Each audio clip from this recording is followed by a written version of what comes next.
اللهم إني أسألك فعل الخيرات وترك المنكرات وحب المساكين وإذا أردت بعبادك فتنة فاقبضني إليك غير مفتون. اللهم إني أسألك يا الله بأن لك الحمد لا إله إلا أنت منان بديع السماوات والأرض يا ذا الجلال والإكرام يا حي يا قيوم إني أسألك. اللهم إني أسألك يا الله بأنك الواحد الأحد الصمد الذي لم يلد ولم يولد ولم يكن له كفوا أحد أن تغفر لي ذنوبي إنك أنت الغفور الرحيم. আলহামদুলিল্লাহ, সমস্ত প্রশংসা আল্লাহ সুবহানাহু ওয়া তাআলার জন্য, যিনি আমাদেরকে জমাদি ওয়াসানির প্রথম জুমায় ষষ্ঠ দিনে আল্লাহ রাব্বুল আলামিন গত জুমার না আবার উপস্থিত করে দিলেন। সে মহান রবের দরবারে উঁচু কণ্ঠে শুকরিয়া আদায় করি। আলহামদুলিল্লাহ। ربنا لك الحمد حمدا كثيرا طيبا مباركا فيه يا رب لك الحمد كما ينبغي لجلال وجهك ولعظيم سلطانك. সম্মানিত ভাইরা আমার, আমরা গুনাহ থেকে বাঁচার উপায়গুলো আমরা ধারাবাহিক আলোচনা শুনছিলাম। আজকে আমরা এই গুনাহ সম্পর্কে জানব। গুনাহটা কি? আমাদের এই গুনাহের কারণে, আমাদের অপরাধের কারণে আল্লাহ রাব্বুল আলামিন বলেন, যহরাল ফাসাদু ফিল বাররি ওয়াল বাহরি বিমা কাসাবাত আইদিন নাস লিইউযীকাহুম বা'দাল্লাযী আমিলু লাআল্লাহুম ইয়ারজিউন। যে প্রকাশ্যে গোপনে জলে স্থলে যে সমস্ত বিপর্যয় তোমরা দেখো, যে সমস্ত বালা মুসিবত দেখো, আযাব গজব দেখো, এসব তোমাদের হাতের কামাই। এটা আমাদের গুনাহের কারণে, আমাদের অপরাধের কারণে আল্লাহ রাব্বুল আলামিন এই শাস্তি দেন। গত শুক্রবারে যে ভূমিকম্পটা হলো, দেশের বিভিন্ন স্থানে ভয়াবহ ভূমিকম্পতে অনেক জায়গায় অনেকে ক্ষতিগ্রস্ত হয়েছে, অনেকে মারাও গেছে, প্রায় 12-13 জনের মতো মারা গেছে। এই যে ভূমিকম্পগুলো আসতেছে, আল্লাহ রাব্বুল আলামিন 10 সেকেন্ড, সর্বোচ্চ ধরেন 20 সেকেন্ড একটা ঝাঁকুনি দিয়া, জমিনকে একটা ঝাঁকুনি দিয়া আল্লাহ রাব্বুল আলামিন প্রত্যেক বান্দা, যারা 10 তারার মালিক, যারা 20 তারার মালিক, তাদের মনের মধ্যে আরো বেশি আতঙ্ক সৃষ্টি হয়েছে। যে ওই ঝাঁকিতে আমার বিল্ডিং, সারা জীবন যা অর্জিত সম্পদ গুছাইয়া যা কামাই করছে, 10 সেকেন্ডের ঝাঁকুনিতে একবারে শেষ। তা আল্লাহ রাব্বুল আলামিন এইগুলো দেন আমাদেরকে সতর্ক করার জন্য। এই ভূমিকম্প দিয়া বান্দার মনের মধ্যে আল্লাহ রাব্বুল আলামিন আতঙ্ক সৃষ্টি করে দিয়ে বলেন, বান্দারে 10 তলা 20 তলায় 50 তলায় থেকে আমাকে ভুলে যাস না, এই জমিনের মালিক কিন্তু আমি। তোমাকে ফকির বানাইতে আমার সময় লাগে না। অতএব ওই বিল্ডিংয়ের মধ্যে থাইকা তুমি চিন্তা করো, আমার আরামায়ের সুখ দেখে কে? আল্লাহ রাব্বুল আলামিন এই ভূমিকম্প দিয়া ওই রাজকীয় বিল্ডিংয়ের মধ্যে বসেও মানুষ নানাবিধি পাপের কাজে লিপ্ত, নানা অপরাধের সাথে মানুষ লিপ্ত। কিন্তু আল্লাহ রাব্বুল আলামিন যে আছেন, তিনি যে দেখেন, তিনি যে শাস্তি দিতে পারেন, এইটা কিন্তু তাদের মনের মধ্যে এই ভয় সৃষ্টি হয় না যে আমাদের পাপের কারণে কি হতে পারে। তা আল্লাহ রাব্বুল আলামিন এই মাঝে মাঝে আমাদের এই ভূমিকম্প দিয়া আমাদেরকে সতর্ক করেন যে বান্দারা সতর্ক হও, মনে আতঙ্ক সৃষ্টি করেন। আর এইগুলো হয় এটা আমাদের হাতের কামাই, এটা গুনাহের কারণে। এই যে নবীজি বলেন আমার উম্মাহ যখন 15টি অপরাধ করবে, 15টি গুনাহের সাথে আমার উম্মাহ যখন লিপ্ত হবে, তখন তাদেরকে ভূমিকম্প দিয়ে ধ্বংস করা হবে, তাদের চেহারা পাল্টাই দেওয়া হবে, বিজাতীয় বিধর্মীদের জুলুম নির্যাতন তাদের উপর চাপাই দেওয়া হবে, পাথর বৃষ্টি হবে, অগ্নিবায়ু হবে। এই 5টা শাস্তি আল্লাহ রাব্বুল আলামিন দেবেন, এই সব আমাদের গুনাহের কারণে, অপরাধের কারণে। তা আমরা যদি এর থেকে বাঁচতে চাই, আজকে আমরা সেই গুনার কথা শুনবো, কোন অপরাধের কারণে আল্লাহ তাআলা এই ভূমিকম্পগুলো আমাদের দিচ্ছেন, সেইটার হাদিসগুলো আজকে আমরা সেই অপরাধের কথা, সেই গুনার কথাও আমরা শুনবো, এবং ওই গুনার কাজ শোনার পরে আমরা ছেড়ে দিব। আগে আসি যে আমরা আসলে গুনাহটা কি। গুনাহ এইটা হচ্ছে একটা ফার্সি শব্দ, আমরা যেটা বুঝি পাপ, অন্যায় করা, অপরাধ করা, আল্লাহ এবং আল্লাহর রসুলের হুকুম না মানা, কোরআন এবং সুন্নাহ মোতাবেক মানুষের জীবন গঠন না করা, আল্লাহ এবং আল্লাহ রসুলের বিরুদ্ধে আচরণ করা, আল্লাহ এবং আল্লাহ রসুলের নিষেধকৃত কাজ করা, এটা হচ্ছে গুনাহ। তাহলে আমরা বুঝলাম গুনাহ হচ্ছে আল্লাহ এবং আল্লাহ রসুলের বিরুদ্ধে যদি কেউ আচরণ করে, আল্লাহ এবং আল্লাহ রসুলের নিষেধকৃত কাজ যদি কেউ করে, আল্লাহ এবং আল্লাহ রসুলের আদেশ যদি কেউ না মানে, সেইটাই হচ্ছে গুনাহ। কথা বলছেন? সেইটাই হচ্ছে গুনাহ। আমরা সংক্ষেপে বলবো। এরপরে গুনাহ হচ্ছে 2 প্রকার, একটা হচ্ছে গুনাহে কাবীরা আর একটা হচ্ছে গুনাহে সগীরা। একটা হচ্ছে বড় ধরনের গুনাহ আর একটা হচ্ছে ছোট গুনাহ। আমরা সহজ বাংলায় যেটা বুঝি, একটা বড় গুনাহ আর একটা ছোট গুনাহ। এই গুনার ধরনগুলো আজকে আমরা শুনবো। কবিরা গুনাহগুলো কি কি, আমরা একটা ধারাবাহিক, সবগুলো বড় সম্ভব হবে না, কিছু আলোচনা করলে বুঝে আসবে যে এইগুলো কবিরা গুনাহ, এইগুলো থেকে আমাদের বাঁচতে হবে। না বাঁচলে আল্লাহ তাআলা এরকম ভূমিকম্প দিয়ে আমাদেরকে আবার ধ্বংস করে দেবেন, বিভিন্ন আযাব গজব দিয়ে আল্লাহ তাআলা আমাদেরকে ধ্বংস করে দিবেন। আর পরকালে জাহান্নামের আগুন তো আছেই। আর গুনাহ নিয়ে যখন আমি কবরে যাব, কবরে রাখার সাথে সাথে আল্লাহ রাব্বুল আলামিন 99টা বিষাক্ত সাপ কবরে দিয়ে দেবেন। জাহান্নামের আগুন দিয়ে আল্লাহ রাব্বুল আলামিন আমার কবরটা জাহান্নামের আগুন দিয়ে রব্বুল আলামিন ভরে দিবেন। এই জন্য আমরা এই গুনাহগুলো শুনবো, যে অপরাধের সাথে আমরা আছি কিনা। আজকে আমরা কয়েকটা গুনাহে কাবীরাগুলো কি, এইটা আজকে আমরা একটু শুনি, তাহলে আমাদের বুঝে আসবে। গুনাহে কাবীরা একটা হচ্ছে অন্তরের সাথে গুনাহ, যে গুনাহগুলো আমরা করি, মানে আমাদের মনের সাথে, আমাদের অন্তরের সাথে যে গুনাহগুলো জড়িত কবিরা গুনার মধ্যে, তার মধ্যে 1 নাম্বার আছে কুফরি করা। কুফরি করার অর্থ হচ্ছে আল্লাহকে অস্বীকার করা, আল্লাহকে অস্বীকার করা, ইসলামের বিধি বিধানকে অস্বীকার করা। ইসলামের যত বিধি বিধান আছে, কোনো একটা ফরজ বিধান হোক, সুন্নাহ বিধান হোক, যে কোনো বিধি বিধান নিয়ম কানুন আছে, এইটাকে কি করা? অস্বীকার করে, এটা না মানা। এগুলো তো আমরা প্রায় অহরহ এগুলো করি। এটা গুনাহে কাবীরার মধ্যে প্রথম সিরিয়ালে। যারা আল্লাহর কোনো বিধানকে অস্বীকার করে, আপনার ভালো লাগে না আল্লাহর কোনো বিধান, আপনি চুপ থাকেন, যেমন এটা ভালো লাগতেছে না, শাস্তি তো আছেই, কারণ আপনার মানতেই হবে, আল্লাহর বিধান আপনার মানতেই হবে। এইটা না মেনে বিকল্প কোনো রাস্তা নাই, বান্দার বাঁচার কোনো। আমি এক জুমায় বলছিলাম যে আল্লাহ রাব্বুল আলামিন বলেন, ইয়া মাশারাল জিন্নি ওয়াল ইনস ইন ইসতাতাতুম আন তানফুযু মিন আকতারিস সামাওয়াতি ওয়াল আরদি ফানফুযু লা তানফুযুনা ইল্লা বিসুলতান।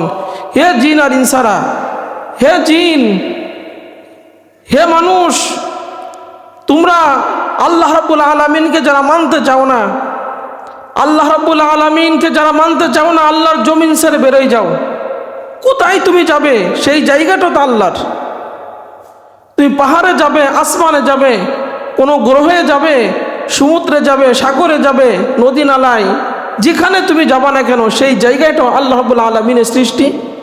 আসমান আর জমিন দিয়ে আল্লাহ রাব্বুল আলামিন এমনভাবে তোমাকে প্যাকেট করে রাখছে যে এর সীমানার বাইরে থেকে তুমি কোথাও যাইতে পারবে না। কোথায় যাবা? অতএব আল্লাহকে তোমার মানতেই হবে, আল্লাহর বিধান তোমার মানতেই হবে, বিকল্প কোনো রাস্তা নাই। আল্লাহ আদেশ মানতে হবে, নিষেধ মানতে হবে, আল্লাহর বিরুদ্ধে আচরণ কোনো কাজ করা যাবে না। তুমি যদি এইটা করো, ইসলামের বিধান অস্বীকার যদি করো, ইসলামের কোনো বিধান যদি তুমি অস্বীকার করো তাহলে তুমি আল্লাহ রাব্বুল আলামিনের সাথে কুফরি করলে। তার মানে আল্লাহ রাব্বুল আলামিনকে তুমি অস্বীকার করলে, আর আল্লাহ রাব্বুল আলামিনকে অস্বীকার করা হচ্ছে সবচেয়ে বড় গুনাহ, গুনাহে কাবীরা। এরপর হচ্ছে ফরজ কাজ ছেড়ে দেওয়া, ফরজ যে কোনো কাজ এটা ছেড়ে দেওয়া, ফরজ নামাজ এটা ছেড়ে দেওয়া, এটা গুনাহে কাবীরা। আজকে আমরা যারা ফরজ নামাজ ছেড়ে দিয়ে খুব আনন্দর সাথে ঘুরে বেড়াচ্ছি, আজকে আমরা যারা স্বাধীনভাবে আল্লাহ রাব্বুল আলামিনের ফরজ বিধান, ফরজ নামাজ ছেড়ে দিয়ে স্বাধীনভাবে আমরা যারা ঘুরে বেড়াচ্ছি, চিন্তা করতেছে আমার তো কিছু হয় না, অথচ এই কাজটা হচ্ছে কুফরি, আল্লাহকে অস্বীকার করার সমতুল্য, গুনাহে কাবীরা। ফরজ নামাজ ছেড়ে দেওয়া, ফরজ যে কোনো বিধান ছেড়ে দেওয়া। আর আপনি এই কবিরা গুনাহ করে দুনিয়ায় আল্লাহর জমিনে আপনি আরাম আয়েশ করতে চান, আল্লাহ রাব্বুল আলামিন বলেন তোর এই ফরজ বিধান ছেড়ে দেওয়ার কারণে আমি আর আল্লাহ রাব্বুল আলামিন ভূমিকম্প দিয়ে মাঝে মাঝে ঝাঁকা দিয়ে তোদের মনে আতঙ্ক সৃষ্টি করে দিই, তোদেরকে ধ্বংস করে দিই। কোরআন যেটা বলে। এরপরে কুফরিমূলক যে কাজগুলো, মানে সংক্ষেপে বললে বুঝবেন যে গুনাহে কাবীরাগুলো কি। এরপর হচ্ছে হারামকে হালাল মনে করা, যে জিনিসটা আল্লাহ রাব্বুল আলামিন হারাম করছেন ওইটাকে কি মনে করা? হালাল মনে করা। আল্লাহ যা হারাম করছে তা হারামই, কোনো ক্রমেই তা হালাল বানানোর কোনো সুযোগ নাই। আমরা হালাল মনে করি, ওই যে মাঝে মাঝে বলি না যে গান শোনা, এখন আমরা এটা হালাল মনে করি, শুনে হালাল মানে চিন্তা করি এ শুনলে কি হবে, অথচ এইটা যে হারাম। বাদ্যযন্ত্র বাজানো এইটা যে হারাম, মুসলমানি অনুষ্ঠানে, বৈবাহিক অনুষ্ঠানে, আমাদের যে কোনো অনুষ্ঠানে মুসলমানরা যদি বাদ্যযন্ত্র বাজায়, গান বাজায়, এটা হারাম না? এটা সে জানে, মসজিদ থেকে মেসেজ দেওয়া হয় এটা জানে, তারপরও সে অনুষ্ঠানে তার বাড়িতেই আবার সেই গান বাজে। তার মানে ও হারাম জিনিসটাকে হালাল মনে করে চালু করতেছে, এইটা হচ্ছে কুফরি কাজ। আর এই কারণে আল্লাহ রাব্বুল আলামিন বলেন তোমাদেরকে আমি ভূমিকম্প দিয়ে তোমাদেরকে ধ্বংস করে দিব। অতএব বান্দারা সাবধান হও। এরপর হচ্ছে হালালকে হারাম মানা, যেটা হারামকে হালাল মানা, আর একটা হচ্ছে হালালকে হারাম মানা। এরপরে কাউকে কাফের বলে সাব্যস্ত করে, এক ব্যক্তিকে আপনি কাফের বললেন, হুক করে ফতোয়া দিয়ে দিলেন, যেটা আমাদের এখন অধিকাংশ আমরা দেখি, প্রায় মানুষের মুখে, আলেমদের মুখে এখন আমরা দেখি, ফুক করে একজন একটা বিষয় হয়েছে, ফুক করে কাফের ফতোয়া দিয়ে দিছে। এই কাফের ফতোয়া আসলে যদি সে কুফরিমূলক কোনো কাজ না করে, কাফের না হয়, ওই অভিশাপটা তার দিকে ফিরে আসে। হাদিসে আসছে যে আপনি একজনকে অভিশাপ দিলেন, হাদিস শোনেন, আপনি একজনকে অভিশাপ দিলেন কিন্তু সে ওই অভিশাপের উপযুক্ত না। অভিশাপ তখন হাদিসে আসছে আসমান দিয়ে ঘুরতে থাকে, ঘুরে যাকে অভিশাপ করলো যেহেতু সে ওর উপযুক্ত না, এই জন্য রিটার্ন ফিরে যে অভিশাপ দিছে তার কাছে আসে ওই অভিশাপ লেগে যায়। ধরেন আপনি আমাকে একটা অভিশাপ দিলেন, কিন্তু আসলে ওই অভিযোগ আমি অভিযুক্ত না, আমাকে যে অভিশাপটা আপনি দিছেন ওই অপরাধ আমি করিনি, কিন্তু আপনি আমাকে না জেনে শুনে ভালো করে যাচাই বাছাই না করে আমাকে হুক করে একটা অভিশাপ দিয়ে দিলেন। ওই অভিশাপ এরকম হাজার হাজার আপনার অভিশাপ আপনার এসে লাগে, ফিরে আসে। এই জন্য অভিশাপ দেওয়ার ক্ষেত্রেও সাবধান হইতে হবে, আমি যা দিচ্ছি আসলে তিনি এটার উপযুক্ত কিনা। যদি না হয় নিজের অভিশাপ নিজের উপর লাগে, এই জন্য এই ব্যাপারে সতর্ক থাকা। এরপরে যে হত্যা, মারামারি, হানাহানি, খুনোখুনি, এইগুলো হচ্ছে গুনাহে কাবীরা, এইগুলো হচ্ছে কুফরিমূলক কাজ। এজন্য এরপরে এই যে মৃত ব্যক্তিকে কেন্দ্র করে আমরা যে কান্নাকাটি করে থাকি, এটা কুফরিমূলক কাজ। মৃত ব্যক্তি করে এই যে আমরা গড়াগড়ি করে, জামা ছিঁড়াছিঁড়ি করে, কপালে আঘাত করে, বুক ছিঁড়ে আমরা যে বিলাপ করে, চিৎকার করে কান্নাকাটি করি, মুহাম্মদুর রাসূলুল্লাহ সাল্লাল্লাহু আলাইহি সাল্লাম বলেন এটা হচ্ছে গুনাহে কাবীরা, এটা হচ্ছে কুফরিমূলক কাজ। তাহলে গুনাহে কাবীরা অন্তরের সাথে এক নম্বর যেটা আমরা আলোচনা করলাম সেইটা হচ্ছে কুফরি করা, আল্লাহকে অস্বীকার করা, কুফরি কাজগুলো এতক্ষণ ধরে আপনারা শুনলেন। 2 নম্বর গুনাহে কাবীরা হচ্ছে শিরক করা। 1 নম্বর বলছে কুফরি করা, আর একটা হচ্ছে শিরক করা। শিরক অর্থ হচ্ছে আল্লাহর সাথে অংশীদার সাব্যস্ত করা, আল্লাহর ইবাদতে অংশীদার সাব্যস্ত করা। আল্লাহ যেটা পারে মাখলুক সেইটা পারে, এরকম অংশীদার সাব্যস্ত করার নাম হচ্ছে শিরক। আর একজন বান্দা যখন শিরিক করে, কুরআন বলে লাইন আশরাকতা লা ইয়াহবাতান্না আমালুকা ওয়া লা তাকুনান্না মিনাল খাসিরিন। একজন বান্দা যখন শিরিক করে, শিরিক করার সাথে সাথে আল্লাহ রাব্বুল আলামিন তার যাবতীয় সমস্ত নেক আমল সাথে সাথে নষ্ট করে দেয়। আর তার জন্য তো আল্লাহ রাব্বুল আলামিন জাহান্নাম হারাম করেই দেয়। আমরা অনেক শুনছি শিরকের কথা। এই জন্য শিরকের সাথে আমার আপনার কোনো সম্পর্ক থাকবে না। আল্লাহ স্পষ্ট ভাষায় আমাদেরকে বারবার বলেছেন, নবী আপনি বলেন কুল হুয়াল্লাহু আহাদ আল্লাহুস সামাদ লাম ইয়ালিদ ওয়া লাম ইউলাদ ওয়া লাম ইয়াকুল লাহু কুফুয়ান আহাদ। নবী আপনি বলেন আমি আল্লাহ এক, অদ্বিতীয়, আমি একজন, আমি কারুর মুখাপেক্ষী না, আমি কাউকে জন্ম দেইনি, আমার থেকে কেউ জন্মগ্রহণ করেনি, আমার সমকক্ষ কেউ নাই। কিন্তু আল্লাহর সমকক্ষ, আল্লাহর ইবাদতে অংশীদার সাব্যস্ত কোনো ব্যক্তি যদি করে, তাহলে সে আল্লাহ রাব্বুল আলামিনের সাথে শিরিক করলো। এই শিরিক করা হচ্ছে এই সবচেয়েতে বড় গুনার মধ্যে দ্বিতীয় নাম্বার সিরিয়ালে। প্রথম হচ্ছে কুফরি, তারপর হচ্ছে শিরক, 3 নাম্বার হচ্ছে অহংকার করা, গুনাহ কাবিরা। অহংকার, এই যে আমরা অহংকারের ঠেলায়, দিমাগের ঠেলায় আমরা তো বাঁচি না। অহংকার, আল্লাহ রাব্বুল আলামিন বলেন অহংকার করা এটা আমার চাদর, যে অহংকার করলো সে আমার চাদর নিয়ে টানাটানি করলো। কারণ বান্দা আমি তোমাকে বানাইছি দুর্বল করে, তোমাকে এমন দুর্বল বানাইছি, এমন দুর্বল বানাইছি, কিসের তোমার এত টাকার মালিক ক্ষমতা, তোমার কি আছে? তোমাকে যদি একটু পাতলা পায়খানা দিই তোমার জীবন শেষ, তাই না? তোমার শক্তি সমর্থ সব শেষ। তোমার শরীরে যদি একটু ক্ষত করে দিই, তোমার শরীরে যদি কোনো একটা রোগ জীবাণু ঢুকাই দিই, তোমার বড়াই, অহংকার, অহমিকা সব শেষ। এই যে সাধারণ একটু ভূমিকম্প দিয়ে নড়াই দিছি, 50 তলা যখন ধসাই দিলাম, তোমার সব শেষ। আল্লাহ রাব্বুল আলামিন বলেন অহংকার আমার সাজে, এটা আমার চাদর, তোমাদের কোনো অহংকার সাজে না। কারণ তুমি যখন পৃথিবীতে আসছিলে না, তোমার নাম পরিচয় বান্দা কেউ জানতো না। তুমি এমন অবস্থায় পৃথিবীতে আসছিলা যে কোনটা পায়খানা, কোনটা পেশাব, কোনটা পানি, এটা নির্ণয় করার শক্তি তোমার ছিল না। তো তোমার কিসের এত বড়াই আসে, অহংকার আসে? এই জন্য অহংকার করা এইটা হচ্ছে কি গুনাহে কাবীরা। দুনিয়াতে আপনি থাকেন নরমভাবে, ভদ্রভাবে, আল্লাহর গোলাম হয়ে আপনি থাকেন, অহংকার দেখাতে যেন না। কারণ আপনার মতো অনেক অহংকারী দেখেন মাটির নিচে শুয়ে আছে, কবরের পাশ দিয়ে মানুষ যায় আর পা দিয়ে গুতা মারে আর তাকে অভিশাপ দেয় যে তোমার যন্ত্রণায় পৃথিবীতে আমরা ভালো। এই যে আজিমপুরে যে দেখেন কত এমপি, মন্ত্রীরা, মিনিস্টাররা শুয়ে আছে, অথচ তাদের নির্যাতনের ঠেলায় এক সময় মানুষ ঘরে থাকতে পারে না, ধান বাগানে, বাঁশ বাগানে, এর বাড়ি সের বাড়ি ছিল না। কিন্তু এখন তারা মাটির নিচে অনেকে চলে গেছে, তাদের কবরের পাশে দাঁড়াইয়া মানুষ এ কথাই বলে। এই জন্য খবরদার, অহংকার করা যাবে না। অহংকার একমাত্র সাজে তিনি কে? আল্লাহ রাব্বুল আলামিনের জন্য। এটা হচ্ছে গুনাহে কাবীরা। এরপরে 4 নম্বর গুনাহে কাবীরা হচ্ছে মুনাফিকি করা। মুনাফিকি তো বুঝি, নবীজি বলেন মুনাফিকের আলামত 4টা, অন্য হাদিসে আসছে 3টা। ইজা হাদ্দাসা কাযাবা, যখন সে কথা বলে মিথ্যা বলে, কথাই কথাই মিথ্যা বলে, কথাই কথাই মিথ্যা বলে। আমি এই মিথ্যার কথা বলছিলাম যে একজন ব্যক্তি যখন হাদিসে আসছে মিথ্যা বলে, তখন তার কাছ থেকে রহমতের ফেরেশতারা 1 মাইল দূরে সরে যায়, তার কাছে ফেরেশতা থাকে না।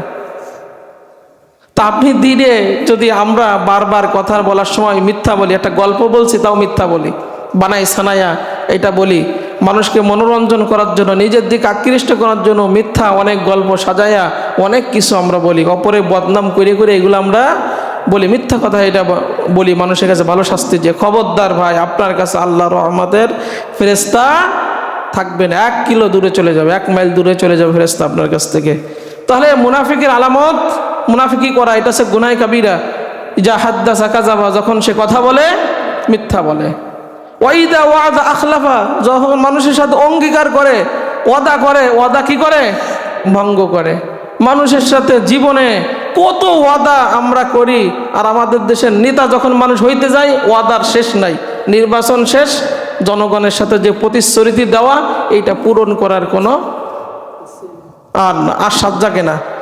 আর যখন ভোটের সময় আসবে না, গরিব মানুষিরে ধরে জড়াই ধরছে, ধান কাটতেছে, কত কি তারা করতেছে, এই করব সেই করব। চেয়ারে একবার বসলে তাদের কথা মনে থাকে না। তারা যে তাদেরকে ভোট দিয়ে সেইখানে বসাইছে, ক্ষমতায় বসাইছে, এইটা জনগণের কথার মনে থাকে না। এই জন্য এই সমস্ত নেতারা কিয়ামতের ময়দানে সবচেয়ে বেশি অপরাধীদের কাতারে দাঁড়াবে। যে জনগণের সাথে কত প্রতিশ্রুতি তুমি দিয়েছো, কত ওয়াদা তুমি করছো। শুধু ওইখানে না, যে যার জায়গা থেকে আমরাও কোনো কিছু পাওয়ার জন্য বা কোনো একটা ক্ষমতা নেওয়ার জন্য আমরা মানুষের সাথে কত প্রতিশ্রুতি দিই। আমি যদি এই পদে আসি, আমি এই করব সেই করব, নানাবিধ প্রতিশ্রুতি আমরা দিই। কিন্তু সেই পদে চলে গেলে আর জনগণের সাথে কৃত ওয়াদা আর মনে থাকে না। এটা হচ্ছে মুনাফিকি। আর ইন্নাল মুনাফিকিনা ফিদ-দারকিল আসফালি মিনান নার, কুরআন বলে যে মুনাফিকদেরকে আল্লাহ সবচাইতে জাহান্নামের তলদেশে দেবেন, যেখানে কাফেরদেরও নিচেই থাকবে এই মুনাফিকরা, যদিও সে ইমানদার হয়, যদিও সে নামাজি হয়। এমনকি মুহাম্মদুর রাসূলুল্লাহ সাল্লাল্লাহু আলাইহি সাল্লামের পিছনে আব্দুল্লাহ ইবনে উবাই ইবনে সুলুল, মদিনার সবচেয়ে বড় মুনাফিক, নবীর পিছনে নামাজ পড়ে, নবীর সাথে ইফতারি করে, ইসলামের ভালো ভালো কাজ করে, কিন্তু তলে তলে কাফেরদের সাথে সংযোগ রেখে এখানকার তথ্য সেখানে দিয়ে দিত। তার ছেলে ছিল আব্দুল্লাহ, বড় একজন আল্লাহওয়ালা মানুষ। মুহাম্মদুর রাসূলুল্লাহ সাল্লাল্লাহু আলাইহি সাল্লাম খুব তাকে ভালোবাসতেন, কিন্তু নবীজি জানতেন তার আব্বা মুনাফিক। তার আব্বা যখন মারা গেল, নবীজি জানতেন লোকটা মুনাফিক। তার আব্বা যখন মারা গেল, আব্দুল্লাহ এসে বলতেছে, ইয়া রাসূলুল্লাহ সাল্লাল্লাহু আলাইহি সাল্লাম, আমার আব্বা মারা গেছে। নবীজি বুঝানোর জন্য নবীজি দেখেন কি করছেন, যে মুনাফিকরা কতটা খারাপ। নিজের জুব্বা দিয়া, মুহাম্মদুর রাসূলুল্লাহ সাল্লাল্লাহু আলাইহি সাল্লামের জুব্বা দিয়া তাকে কাফনের কাপড় বানাই দিছে। নবীজি নিজে জানাজার নামাজ পড়তে যাচ্ছেন, হযরত ওমর রাদিয়াল্লাহু তাআলা পিছন থেকে জামা টেনে ধরছেন। মুহাম্মদুর রাসূলুল্লাহ সাল্লাল্লাহু আলাইহি সাল্লাম বলতেছেন, ও তো মুনাফিক, ইসলামের সবচাইতে বড় ক্ষতি করছে, আপনার পিছনে নামাজ পড়ে, আপনার সাথে ইসলামের সব কাজ করে, কিন্তু গোপনে গোপনে তথ্যগুলো দেয় কাফেরদেরকে। আপনি তো জানেন। নবীজি কথা বলেন না। নবীজি তাকে জুব্বা দিয়ে কাফনের কাপড় দিয়ে দিলেন। নবীজি নিজে তার জানাজা ইমামতি করার জন্য দাঁড়িয়ে গেলেন। নবীজি নিজে তার লালা ওই মরা লাশের ঠোঁটের উপরে দিয়ে দিলেন। আপনারা জানেন যে বিশ্ব নবীর লালা এতটা মুজিজা ছিল। হযরত আলী রাদিয়াল্লাহু তাআলা আনহু যুদ্ধ করতে করতে চোখ উঠে গেছে। মুহাম্মদুর রাসূলুল্লাহ সাল্লাল্লাহু আলাইহি সাল্লাম বলতেছেন, আলী আমার কাছে আসো, একটু লালা দিয়ে চোখ দিয়ে দিল। হযরত আলী বলেন, আগের থেকে আমার চোখ অনেক বেশি ভালো হয়ে গেছে। যে চোখ উঠে গেছে, কাফের বেঈমানেরা চক্ষু উঠাই ফেলছে, আর সেই লালা মুহাম্মদুর রাসূলুল্লাহ সাল্লাল্লাহু আলাইহি সাল্লাম ওই মরা লাশকে দিলেন, যে এটা ছিল মুনাফিক। আল্লাহ রাব্বুল আলামিন সূরা তাওবার 84 নম্বর আয়াত নাজিল করে জিবরাইল আলাইহিস সালামকে পাঠাই দিলেন যে ইস্তাগফির লাহুম আও লা তাস্তাগফির লাহুম ইন তাস্তাগফির লাহুম 70 মাররা। ও নবী, একবার না 70 বার যদি আপনি এই মুনাফিকের জন্য দোয়া করেন, আমি আল্লাহকে মাফ করব না, কারণ ও মুনাফিক। ওয়ালা তুসাল্লি আলা আহাদিম মিনহুম মাতা আবাদা ওয়ালা তাকুম আলা কবরি। আজকে থেকে যে মুনাফিকগুলো চিহ্নিত হবে, ওদের কবরের কাছেও তুমি দাঁড়াবা না। যখন রাস্তায় দিয়ে হাইটে যাবা, তুমি তো হাইটে গেলে, নবীকে বলতেন, নবীজি কোনো কবর দেখলে সেখানে দোয়া করতেন। বলতেছেন, নবী যখন আপনি জানতে পারবেন এই লোকটা মুনাফিক, তাদের কবরের কাছে দাঁড়াবেন না, কারণ আমি তো চাই যে আপনার জন্য আমি কবরবাসীকে মাফ করে দিই, কিন্তু যে মুনাফিক তাকে আমি আল্লাহ রাব্বুল আলামিন কখনো মাফ। চিন্তা করছেন? মানে এটা বোঝানোর জন্য বলতেছে গুনাহে কাবিরা মুনাফিকি করা যে কত বড় অপরাধ, যে নবীজি নিজের জুব্বা দিয়ে জানাজা পড়াইয়া তারপরেও তাকে মাফ করাইতে পারেন না। এই জন্য আল্লাহ বলেন যে কাফেররা যেখানে থাকবে তাদের তলে থাকবে এই মুনাফিকরা। তাহলে আলামত ইজা হাদ্দাসা কাযাবা, যখন সে কথা বলে মিথ্যা বলে, যখন সে ওয়াদা করে ওয়াদা ভঙ্গ করে, এরপরে যখন তার কাছে কোনো আমানত রাখা হয় সে আমানতের কি করে? খেয়ানত করে। আপনার কাছে একজন মানুষ আমানত একটা জিনিস রাখছে, ধরেন 10,000 টাকা রাখছেন, আপনি চিন্তা করছেন 10,000 টাকা রাখছে, ওর কবে লাগবে, আমিও 10,000 টাকা ভেঙে ফেলি, আমার কাজে লাগাই, তারপরে ও তো আর দেখতেছে না, জানতেছে না। আপনাকে বিশ্বস্ত বলে তো সে জিনিসটা আপনার কাছে আমানত রাখছে, ওইটা ওইভাবে আপনি কীরকম সুরক্ষিত রাখবেন, ওইটার থেকে আপনি কিছু খরচ করতে পারবেন না। এই যে আপনি লোভ সামলাইয়া ওর আমানতটা ঠিক রাখলেন, এর বিনিময়ে আল্লাহ রাব্বুল আলামিন আপনাকে জান্নাত দিবেন। সুবহানাল্লাহ। ঠিক আছে। এরপরে 4 নাম্বার মুনাফিকের আলামত, যখন মানুষের সাথে ঝগড়া লাগে গালিগালাজ বেশি করে। এবার বলেন আপনাদের সামনে, মানুষ ঝগড়া লাগলে আপনারা গালিগালাজ কয়জন করেন? এটা মুমিনের স্বভাব না। ঝগড়া লাগলে অশ্লীল ভাষায় গালিগালাজ যারা করে তারা হচ্ছে খাঁটি মুনাফিক। নবীও যদি তাদের জন্য দোয়া করে তারা কখনো মাফ পাবে না। এই জন্য আমরা সাবধান হয়ে যাই। এটা হচ্ছে কবিরা গুনার অন্যতম 4 নাম্বার সিরিয়ালে। 5 নাম্বার কবিরা গুনাহ হচ্ছে রিয়া, মানে লৌকিকতা, মানে লোক দেখানো ইবাদত করা। লোক দেখানো ইবাদত তো আমরা বুঝি, লোক দেখানো নামাজ আমরা পড়ি না। নির্বাচন আসতেছে, দেখে নেন কয়েক তো নামাজ পড়ি আমরা, আসতেছে না, সারা বছর নামাজের খবর নাই এই সময়। এরপরে বাড়িতে মেহমান আসছে, নামাজে না গেলে কি কবে না, শুক্রবারে নামাজটাও পড়তে গেলাম না, এরকম আমরা উদ্দেশ্য করে নামাজ পড়ি না। আমরা কাউকে দেখানোর জন্য নামাজ পড়বো না, আমরা একজনের জন্য নামাজ পড়বো। চিল্লাই বলেন তিনি কে? একজনের জন্য আমরা নামাজ পড়বো, কারণ আমি যাকে দেখানোর জন্য নামাজ আদায় করছি সে তো আমার কবরে যাবে না। আমার নামাজ আমারই পড়তে হবে। আমার রব বলছে, ইন্না সলাতি ওয়া নুসুকি ওয়া মাহইয়ায়া ওয়া মামাতি লিল্লাহি রাব্বিল আলামিন। নিশ্চয় আমার নামাজ, নিশ্চয় আমার কুরবানি, নিশ্চয় আমার জীবন, আমার মরণ সব হবে কার জন্য? এই জন্য আল্লাহ রাব্বুল আলামিন বলেন, ফাওয়াইলুল লিল মুসাল্লিন আল্লাযীনা হুম আন সালাতিহিম সাহুন আল্লাযীনা হুম ইরাউন ওয়া ইয়ামনাউনাল মাউন। ওই সমস্ত নামাজীরা ধ্বংস হোক যারা লোক দেখানোর জন্য নামাজ আদায় করে, নামাজের ব্যাপারে যারা উদাসীন, লোক দেখানোর জন্য নামাজ পড়ে। আল্লাহ রাব্বুল আলামিন বলেন, ফাওয়াইলুল লিল মুসাল্লিন, ওই সমস্ত নামাজীরা ধ্বংস হয়ে যাক। নবীজি বলেন, আমি কি তোমাদেরকে বলবো না যে দাজ্জালের চাইতে মারাত্মক ভয়ঙ্কর জিনিস কি? আমি কি তোমাদেরকে বলবো না? নবীজি প্রশ্ন করছে সাহাবীদেরকে। মুহাম্মদ রাসূলুল্লাহ সাল্লাল্লাহু আলাইহি ওয়াসাল্লাম বলেন যে আমি কি তোমাদের ভয়ঙ্কর, দাজ্জালের চাইতে ভয়ঙ্কর ডেঞ্জারাস জিনিস কি বলবো না? সাহাবেরা বলেন, ইয়া রাসূলুল্লাহ আপনি বলেন। নবীজি বলেন, সেইটা হচ্ছে গুপ্ত শিরক। সাহাবারা পরক্ষণ প্রশ্ন করলেন, ইয়া রাসূলুল্লাহ গুপ্ত শিরকটা কি? নবীজি বলেন, গুপ্ত শিরক হচ্ছে এক ব্যক্তি নামাজে দাঁড়ালো, তার পাশে একজন লোক আছে, ওই পাশের লোককে দেখে দেখে তার নামাজকে সুন্দর করে, আর যখন একা একা পড়ে খুব তাড়াহুড়া করে নামাজ আদায় করে। এরকম মনোভাব কার কার আছে? যে আমার পাশে একজন, ধরেন আমি বসে আছি, আপনি চিন্তা করলেন হুজুর আমার পাশে বসে আছে, যদি আমি রুকু ঠিক মতো না করি, ঠিক মতো না দাঁড়াই, রুকু সিজদা ঠিক মতো না করে, সূরা কিরাত যদি আমি ঠিক মতো, তার হুজুর কবেন কি এই লোকটা কিরকম নামাজ পড়লো, তাড়াতাড়ি নামাজ পড়ে চলে গেল। এই যে লোক দেখানোর জন্য, পাশের লোককে খুশি করার জন্য আপনি আপনার নামাজ সুন্দর করলেন, নবীজি বলেন এই জিনিসটা দাজ্জালের চাইতেও মারাত্মক জিনিস। এটা হচ্ছে গুপ্ত শিরক। অতএব আপনার নামাজ সুন্দর করবেন কার জন্য? আমার পাশে কে আছে ওইটা আমার দেখার দরকার নাই। আমি সূরা পড়ব, আমি যত নামাজে তাসবিহ তাহলিল যা পড়ি না কেন, রুকু সিজদা সব হবে কার জন্য? আল্লাহর জন্য আমি সুন্দর করব। আমার পাশের লোকের জন্য আমি আমার নামাজকে সুন্দর করব না। এইটা হচ্ছে লৌকিকতা। এই জন্য এই দোষ যাদের মধ্যে আছে, যারা আমার কথা আজকে শুনছেন, খবরদার আজকে দেখে, মানুষকে দেখে আপনার নামাজ আপনি কখনো সুন্দর করবেন না। সুন্দর করবেন কার জন্য? আল্লাহর জন্য। এরপরে 6 নাম্বার গুনাহে কাবীরা হচ্ছে জাদু করা। আমরা মানুষকে জাদু করি, ক্ষতিগ্রস্ত করি। এইটা যারা এই জাদুর সাথে মানুষকে ক্ষতি করার জন্য মানুষকে আমরা যারা এই জাদু করি, এইটা হচ্ছে সবচাইতে এই গভীরা গুনার মধ্যে এইটা একটা ডেঞ্জারাস গুনাহ, জাদু করা। নবীজি বলতেন, সাহাবীরা শোনো, তোমরা 7টা ধ্বংসাত্মক কাজ থেকে বিরত থাকবা। তার মানে এই 7টা কাজ যদি তোমরা করো, তোমার ধ্বংস অনিবার্য, তোমার ধ্বংস অনিবার্য, তোমার ধ্বংস অনিবার্য। নবীজি বারবার সতর্ক করছেন যে আমার উম্মাহ এই 7টা অপরাধের সাথে তোমরা কখনো জড়িত হবে না, এটা খুব ধ্বংসাত্মকমূলক কাজ।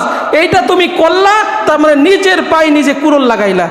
সাহাবারা বলেন, রাসূলুল্লাহ সাল্লাল্লাহু আলাইহি ওয়াসাল্লাম সেই 7টা কি? নবীজি 1 নাম্বার বলেন, আল্লাহর সাথে শিরিক করবে না। তোমাকে কেটে টুকরা টুকরা করে দেয়, তোমার তোমাকে যদি আগুনের মধ্যে ফেলে দেয়, খবরদার ফাঁসির রশিতে যাবা, তবুও তুমি কখনো আল্লাহর সাথে শিরিক করবে না। বিলালের কথা শুনছেন, মরুভূমিতে কত নির্যাতন করছে বলেন, তার জবান থেকে একবারের জন্য কি আহাদ নাম, আল্লাহর নাম কখনো কেড়ে নিতে পারছে? কেড়ে নিতে পারে নাই। জিহ্বা বের করে কি করছে, একদম আপনার পেরাক লাগাইয়া ছিদ্র করে দিছে। কত নির্যাতন করছে, তারপরেও সে আল্লাহর সাথে কখনো শরীক করে নাই। মদিনায় বড় মুয়াজ্জিন আল্লাহ রাব্বুল আলামিন তাকে বানাই দিছে। সুবহানাল্লাহ, সুবহানাল্লাহ। এই জন্য নবীজি বলেন, শিরিক করলা নিজেকে নিজে ধ্বংস করলা। 2 নাম্বার, জাদু করবা না। জাদু করলা, অন্যের ক্ষতি করলা, তোমার ক্ষতি তুমি ডেকে নিয়ে আসলা। 3 নাম্বার, অন্যায়ভাবে কাউকে প্রহার করবা না, অন্যায়ভাবে কাউকে হত্যা করবা না। 4 নাম্বার, সুদ খাবা না। কি খাবা না? সুদের কথা তো আমরা কত বলছি, সুদ খাবা না। সুদ খাইলা নিজেকে নিজে ধ্বংস করলা। খবরদার, সুদের সাথে যাদের সম্পর্ক আছে ছেড়ে দেন। এরপরে মুহাম্মদুর রাসূলুল্লাহ সাল্লাল্লাহু আলাইহি ওয়াসাল্লাম বলেন যে জিহাদের ময়দান থেকে তুমি কখনো পালাবা না। জিহাদের ময়দান থেকে তুমি কখনো পালাবা না। ইয়েতিমের সম্পদ কখনো তুমি খাবা না। কারণ ইন্নাল্লাযীনা ইয়াকুলুনা আমওয়ালাল ইয়াতামা যুলমা ইন্নামা ইয়াকুলুনা ফি বুতুনিহিম নারা ওয়া সায়াসলাউনা সাঈরা। ইয়েতিমের মাল তুমি খাইলা, ওইটা সম্পদ না, ওইটা জাহান্নামের আগুন তুমি খাইলা। 7 নাম্বার ধ্বংসাত্মক কাজ, একটা সতী নারীকে মিথ্যা জিনার অপবাদ দিবা না। আমরা তো অহরহ এইটা না জানি জিনার কথা বলা হয়েছে যে যতক্ষণ পর্যন্ত না আপনি যে জিনা তার অপবাদ দিচ্ছেন 4 জন সাক্ষী তার উপস্থিত করতে হবে। যে ওই কাজ করতে, জিনা করতে দেখছে, এরকম 4 জন ব্যক্তি উপস্থিত করে আপনার সে তখন বলতে হবে এই লোকটা জিনা করছে। আপনি দেখে আন্দাজে আমরা মানুষকে জিনার অপবাদ দিই। খবরদার ভাই, আপনি যতক্ষণ নিজ চোখে না দেখছেন, সন্দেহমূলক আপনি এইটা করলেন, নিজের জীবনে নিজে ক্ষতি ডেকে নিয়ে আসলেন। মুহাম্মদুর রাসূলুল্লাহ সাল্লাল্লাহু আলাইহি সাল্লাম নিষেধ করছেন। এরপরে এইটা বলে শেষ করি, গুনাহে কাবীরা, সেটা হচ্ছে অশুভ লক্ষণ, খারাপ লক্ষণে বিশ্বাস করা, এটা গুনাহে কাবীরা।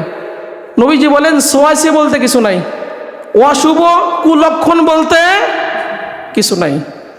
আমার 70,000 উম্মাকে আল্লাহ রাব্বুল আলামিন বিনা হিসেবে জান্নাত দেবেন, যার মধ্যে ওই গুণটা আছে যে সে কখনো কুলক্ষণ অশুভকে বিশ্বাস করে না। এরকম ঈমান যাদের মধ্যে আছে, এরকম 70,000 উম্মাকে আল্লাহ রাব্বুল আলামিন বিনা হিসেবে জান্নাত দিয়ে দিবেন। সুবহানাল্লাহ, সুবহানাল্লাহ। চিন্তা করছেন, আমরা তো এই যে পাখিটাকে, কুক পাখিটাকে না আমরা অশুভ মনে করি। নবীজি বলেন অশুভ যদি কোনো কিছুর মধ্যে থাকে, যদি থাকে, 3টা জিনিসের মধ্যে আছে। একটা আছে তোমাদের স্ত্রীদের মধ্যে আছে, তোমার যে ঘরে বসবাস করে ঘরের মধ্যে আছে, আর একটা আছে ঘোড়া, এই ঘোড়ার মধ্যে যদি অশুভ থাকে, নবী যদি লাগাইছেন, যদি থাকে, এই 3টার মধ্যে অশুভ আছে, এছাড়া কোনো জিনিসের মধ্যে অশুভ নাই। কিন্তু কোনো জিনিসের মধ্যে নাই, নবী বলছেন যদি থাকে ওই 3টার মধ্যে আছে, তার মানে ওই 3টার মধ্যেও নাই। এরপরে নবীজি বলেন কোন জিনিসকে কেউ যদি অশুভ মনে করে ওই কাজ থেকে বিরত থাকে। আপনি একটা জিনিস অশুভ কুলক্ষণ মনে করে ওই কাজটা স্থগিত করে দিলেন, অশুভ মনে করে, মুহাম্মদুর রাসূলুল্লাহ সাল্লাল্লাহু আলাইহি ওয়াসাল্লাম, সাথে সাথে তোমার আমলনামায় শিরকের গুনাহ হবে। এটা তো আমরা অনেক বন্ধ করে দিই, যে আপনি যাত্রাপথে যাচ্ছেন, বাধা খাইছেন, আমাদের মারা বলে খবরদার তোর এই কাজে শুভ হবে না, যাস না, বাধা দেয় না। নবীজি বলেন কুলক্ষণ মনে করে, অশুভ মনে করে কাজ যদি কেউ স্থগিত করে রাখে, সে আল্লাহর সাথে শিরিক করলো। সাহাবারা বলেন ইয়া রাসূলুল্লাহ সাল্লাল্লাহু আলাইহি ওয়াসাল্লাম, আমাদের মনে তো এরকমই জাগে যে আমি এই কাজে বাধা খাইছি, এই কাজটা করাবো না, আমার ঠিক হবে না। নবীজি বলেন এরকম যদি জাগ্রত হয়, সাথে সাথে পড়বা আল্লাহুম্মা লা খায়রা ইল্লা খায়রুক ওয়া লা তায়রা ইল্লা তায়রুক ওয়া লা ইলাহা গায়রুক। তুমি এইটা পড়বা, ওর মধ্যে যদি অকল্যাণও থাকে, এই দোয়ার কারণে আল্লাহ রাব্বুল আলামিন অশুভ সব দূর করে দিবেন।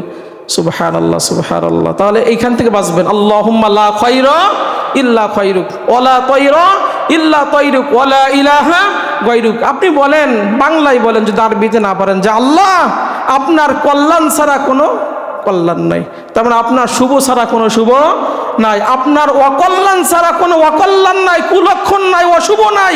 আল্লাহ আপনি ছাড়া কোনো মালিক নাই, আপনি ছাড়া কোনো আল্লাহ না, আপনি ছাড়া কোনো ইলাহ নাই।